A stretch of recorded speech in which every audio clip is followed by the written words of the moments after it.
संभाजीनगरमधील MIM नगरसेवक मतीन पटेल यांनी न्यायालयामध्ये धाव घेतली आहे। नगरसेवक मतीन पटेल मनपा अतिक्रमण नोटीस विरोधामध्ये न्यायालयात गेलेत। मनपाची 3 दिवसांची नोटीस बेकायदेशीर असल्याचा दावा त्यांनी केलेला आहे। मतीन पटेल यांना न्यायालयाकडे 15 दिवसांची ते वेळ मागणार आहेत। 15 दिवसांमध्ये कागदपत्राने आमचं उत्तर देणार असल्याचं न्यायालयात ते सांगणार आहेत। मनपाचा बुलडोझर चालण्याच्या अगोदरच मतीन पटेल यांनी न्यायालयात धाव घेतलेली आहे। न्यायालयाच्या निर्णयाकडे आता सर्वांचं लक्ष लागलेलं आहे। उद्याच सुनावणी होण्याची शक्यता आहे।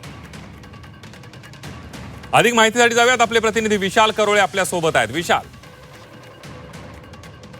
प्रकरणामध्ये निदा खान जी आरोपी आहे तिला आश्रित मतीन पटेल यांनी ठेवलं होतं। त्यानंतर त्यांच्यावर आता गुन्हा दाखल झाला। इतकंच नाही तर महापालिकेने सुद्धा त्यांना कारवाईची नोटीस दिली होती। त्यानुसार त्यांची तिन्ही घरं ही अतिक्रमित आहे आणि बेकायदेशीर बांधले आहे अशा पद्धतीचा त्यांना आरोप होता आणि 3 दिवसाची नोटीस देऊन त्यांच्या घरावर बुलडोझर चालवणार असा इशारा महापालिकेने दिला होता। आज संध्याकाळी ही मुदत संपणार होती।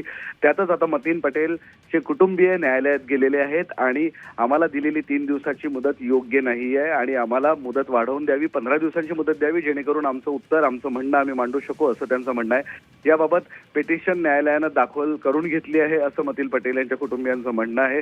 त्यावर उद्या सुनावणी होण्याची शक्यता आहे। आता निश्चितपणे महापालिकेला सुद्धा यावर नोटीसीचं उत्तर द्यावं लागणार आहे। महापालिकेकडे सुद्धा त्यांनी मुदत मागितली अशा पद्धतीची माहिती मिळते।